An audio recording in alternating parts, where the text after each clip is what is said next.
Sponsored by ExpressVPN. To them, you have value. Literally, they put a price tag on me. Please, someone buy me. Everything is fine, cause the merch in the store is hot, it's burning, it's trending, I'm buying. Everything is fine, cause the merch in the store. I miss the outside world, somebody can save me. What you gonna do with all that stuff? You can wear it or burn it or give it to your dog. Everything is fine, cause the merch in the store is hot, it's burning, it's trending, I'm buying.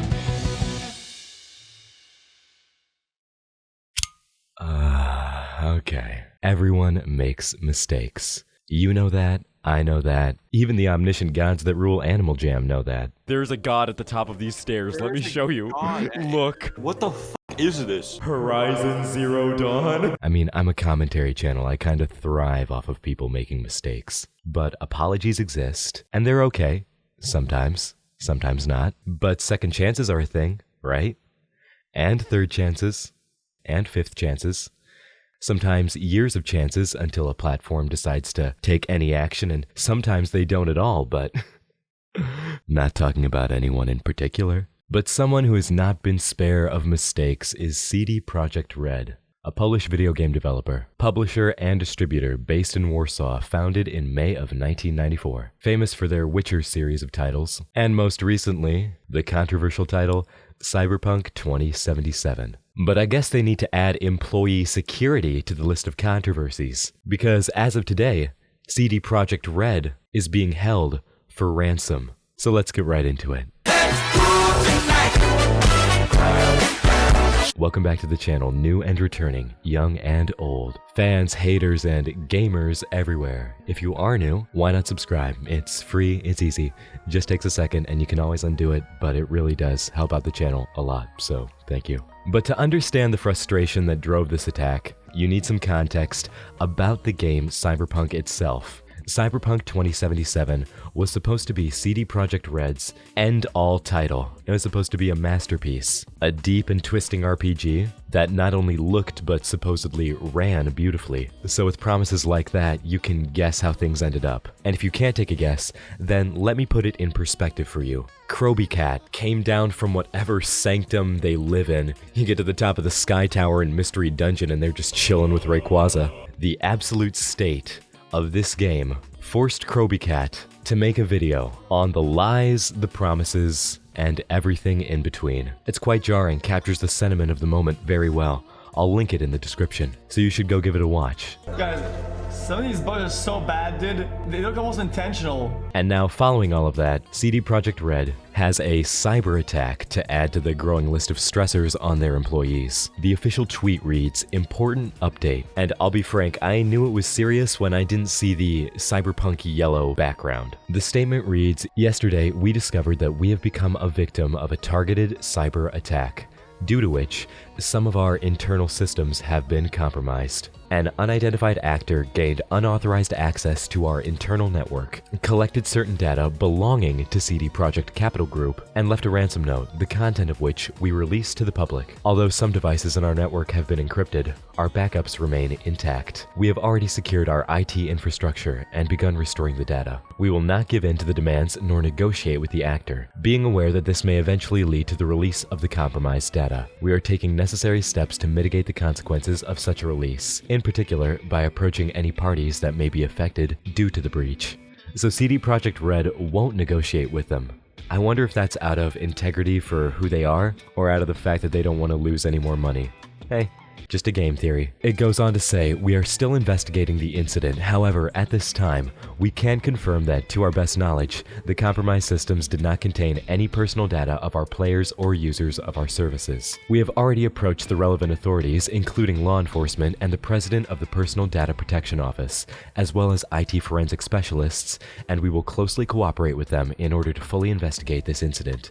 End quote. Okay, so it's good to know that players of Cyberpunk aren't being doxxed in the process of this. As much as I realize the fault of what happened with Cyberpunk is totally on the shoulders of upper management and toxic crunch culture, it makes you feel for, the little guys, the 9-to-5s, the regular people. Well, in the way that they were working some of their employees, it sounds like it was more of a 9 to midnight. It worries you about them because I firmly believe that there were a lot of people on the staff that just wanted to make a good game. something that they could be proud of. It's just horrible that it's turned out like this. So we're gonna read over the ransom note really quick. It's titled Read Me Unlock, and it says, "Hello, CD Projekt. You have been epically..." I'm not reading that. I'm not reading that part. You cannot pay me any amount of money to read that part. Well, I take that back. Yes, you can. It just has to have a lot of zeros. The hackers say, "We have dumped full copies of the source codes from your pre-force server for Cyberpunk 2077, Witcher 3, Gwent, and the unreleased version of Witcher 3. We have also dumped all of your documents relating to accounting, administration, legal, HR, investor relations, and more. Also, we have encrypted all of your servers, but we understand that you can most likely recover from backups. If we will not come to an agreement, then your source code will be sold or leaked online, and your documents will be sent to our contacts in gaming journalism. Your public image will go down the even more, and people will see how your company functions." Okay. Honestly, the poor grammar is scarier than the rest of this note. And beneath all of the people roasting CD Projekt Red, this one's good. Why didn't they make it like the McAfee box or something like that? You can find a lot of divided opinions about this. One person says, "While CDPR definitely didn't deserve this, my empathy is at an all-time low for the company. What happened to you is basically what you did to your customers. I've been here since Witcher 1 times, buying extra keys, giving out to friends and family. Never again." Beneath it, you see the other side of the coin. Someone says, "I can't blame you for being disappointed, but remember that the developers are the same great people, and it's only the idiots at the top who fucked things up. They made a mistake. They're trying to fix it. I believe in second chances. Stealing their stuff is too far." I mean, both sides are valid. One side is a consumer that feels scorned by the way that this project was handled, and the other side is trying to look at things rationally. You know, there's still good people there. It's unfortunate that the people managing them didn't have the same vision. Someone else says, "Yes, Cyberpunk is a broken mess, but that is absolutely no excuse to hack into a company." And again, two sides of the coin. Like on the one side, if you want to like hack into a company to expose shareholders or CEOs, you can think, oh, based out of space. But on the other side, it's an invasion of privacy to, again, genuinely good people.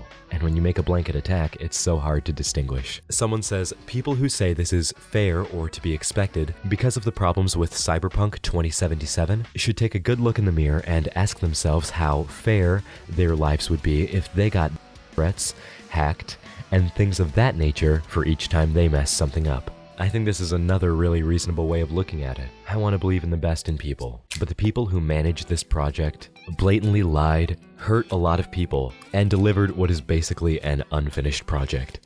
Check this out.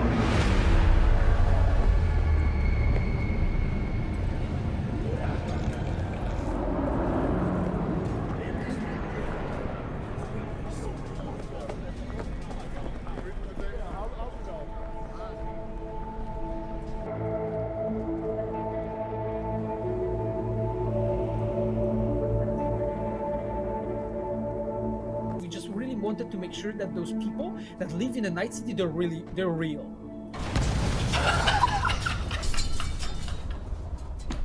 Someone else says, "Tell Keanu that they threatened a puppy. Problem will be solved quickly." How did I miss this when I was looking at roast tweets first? What? Okay, that one's good though. I suppose if you want to ask where I stand on this, I think first off that you should always make your own opinion about a situation. You know, I try and tell you guys what's going on, and even though I'm a commentary channel, my commentary is secondary. I also think that my thoughts are with all of the poor people that wanted to make something great and really tried their best and got ruined by the circumstances that they were given. And last, I mean, you know, eat the rich, all that jazz, but this is talking about leaking the combined labor of working class people. You know, I get that shareholders and management and all those guys can still lose money over this, that's good, but I'm trying to think of the normal people here.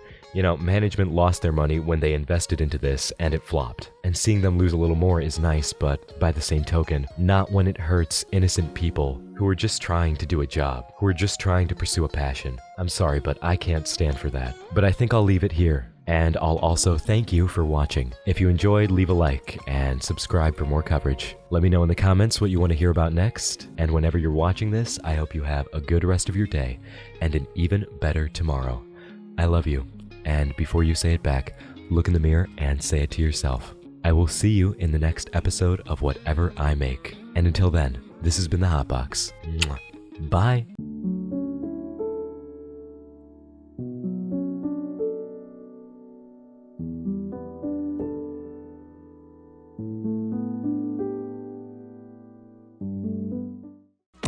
It's a Christmas miracle.